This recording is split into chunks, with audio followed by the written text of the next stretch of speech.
আসসালামু আলাইকুম ওয়া রাহমাতুল্লাহি ওয়া বারাকাতুহু। সবাইকে ওয়েলকাম করছি আমাদের আইকেটেক অফিসিয়াল চ্যানেলে। আজকে আমরা শুরু করতে যাচ্ছি ডিজিটাল মার্কেটিং কমপ্লিট কোর্সের 15 নং ক্লাস শুরু করার পূর্বে নতুনদের জন্য সামান্য গাইড করছি।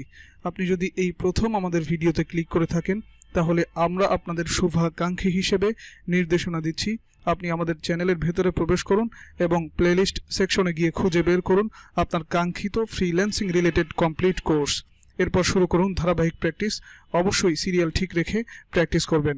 আর হ্যাঁ, আপনি যদি এরকম ইন্টারেস্টিং কোর্স ও freelancing related course, for example digital marketing, social media marketing, app development, web development, graphic design, SEO, Facebook ads campaign, Google ads campaign ইত্যাদি ইত্যাদি সম্পূর্ণ ফ্রি কোর্স করতে চান, তাহলে দেরি না করে আমাদের চ্যানেলটি দ্রুত করে ফেলুন সাবস্ক্রাইব, বাজিয়ে দিন বেল বাটন, প্রতিনিয়ত চেক করুন প্লেলিস্ট, লাইক ও শেয়ার তো আমাদের প্রাপ্য।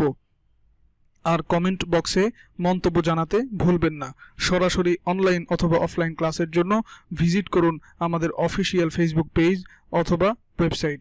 চলুন শুরু করছি ডিজিটাল মার্কেটিং কমপ্লিট কোর্সের 15 নং ক্লাস। আজকের ক্লাসের আমাদের টপিক হলো core marketing concepts, second topic. এই টপিক অর্থাৎ প্রথম ভিডিওতে আমরা আলোচনা করেছিলাম core marketing concept. First topic যেটা ছিল এটা একটু উপরে, নিডস, ওয়ান্টস, ডিমান্ডস। নিড কি, ওয়ান্ট কি, ডিমান্ড কি, এগুলো আমরা আলোচনা করেছিলাম। আজকের ক্লাসে আমরা আলোচনা করব টার্গেট মার্কেট, এরপরে সেগমেন্টেশন, এরপরে পজিশনিং। আমরা টার্গেট মার্কেট, এটা এমন একটা টপিক, এই টপিকটা অবশ্যই ফলো করতে হবে। কোনো কোম্পানি যখন গ্রো করবে, কোনো কোম্পানি যখন মার্কেটে আসবে, যখন কোনো প্রোডাক্ট ডেভেলপ করবে, তখন অবশ্যই এই বিষয়গুলো তাকে মাথায় রাখতে হবে। অর্থাৎ টার্গেট মার্কেটিং টার্গেট করতে হবে। সে যেই প্রোডাক্ট সেল করবে, এই প্রোডাক্ট সেল করার মাধ্যমে সে কাদেরকে টার্গেট করবে, কোন ধরনের অডিয়েন্স হবে, এগুলো খেয়াল করতে হবে। নাম্বার 2 হচ্ছে সেগমেন্টেশন, অর্থাৎ সর্বশ্রেষ্ঠ কাস্টমার, কনজিউমার যেটাই হোক, তাকে সেটাও কি করতে হবে, সেগমেন্টেশন করতে হবে। নাম্বার 3 হচ্ছে পজিশনিং, এটা অবশ্যই পারফেক্ট হওয়া দরকার। কারণ হচ্ছে কোনো কোম্পানি, কোনো ব্র্যান্ড, কোনো বিজনেস যখন মাঠে আসবে, যখন বাজারে আসবে, তখন তার পজিশনিং অবশ্যই খেয়াল রাখতে হবে। এই পজিশনিং, টার্গেট মার্কেট এবং সেগমেন্টেশন, পজিশনিং, এগুলো অবশ্যই খেয়াল করতে হবে। কেননা আমরা নিচের লাইনে লিখেছি food, restaurant, university, sports or movies. এটার একটা এক্সাম্পল আমরা দিয়েছি।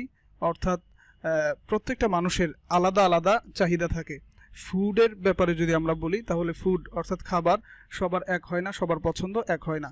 রেস্টুরেন্ট, ইউনিভার্সিটি, স্পোর্টস, সবার লেখাপড়া এক হয় না, সবার চাহিদা একরকম নয়। এজন্য টার্গেট মার্কেট, অর্থাৎ কাকে আমি টার্গেট করছি, তার চাহিদা কেমন, এটা আমাকে বুঝতে হবে, আমাদেরকে বুঝতে হবে। নাম্বার 2 হচ্ছে সেগমেন্টেশন, অর্থাৎ কাকে টার্গেট করছি, তার সেগমেন্টেশন ঠিক আছে কিনা।